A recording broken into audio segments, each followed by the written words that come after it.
94 శాసనసభ నియోజకవర్గాల పరిధిలో ఈ ఎన్నికలు జరిగినాయి. ఈ 94 శాసనసభ నియోజకవర్గాల పరిధిలో జరిగిన ఎన్నికల్లో కాంగ్రెస్ పార్టీ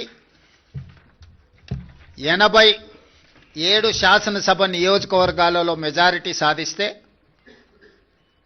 బీఆర్ఎస్ 6 శాసనసభ నియోజకవర్గాలలో మెజారిటీ సాధిస్తే బీజేపీ 1 శాసనసభ నియోజకవర్గంలో మెజారిటీ గ్రామ పంచాయతీలు సాధించుకోవడం జరిగింది.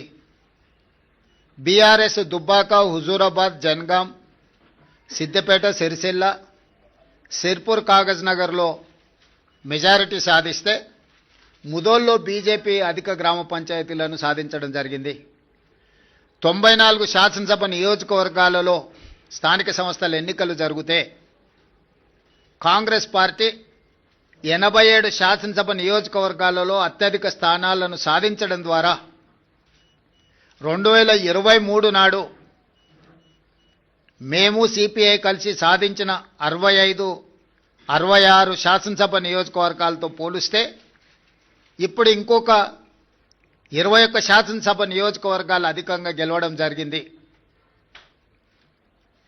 బీఆర్ఎస్ నాయకులు ఉప ఎన్నికల సందర్భంగా రెఫరెండం అన్నారు. వాస్తవంగా పట్టణ ప్రాంతంలో ఉన్న 26 శాసనసభ నియోజకవర్గాలలో జనరల్ ఎలక్షన్లో మేము 1 సీటు కూడా సాధించలే.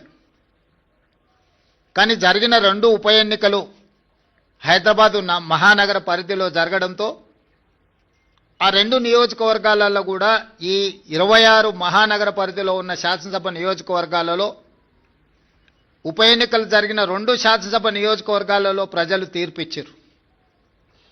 స్థూలంగా నేను చెప్పదలుచుకున్నది, రాష్ట్ర స్థాయిలో అది పట్టణ ప్రాంతం కావచ్చు, గ్రామీణ ప్రాంతం కావచ్చు, ఈ 2 సంవత్సరాలలో జరిగిన ప్రతిష్టాత్మకమైన ఎన్నికలలో మా ప్రభుత్వానికి విస్పష్టంగా ప్రజలు ఆదరించి గౌరవించి అత్యధిక స్థానాలను కట్టబెట్టినరు.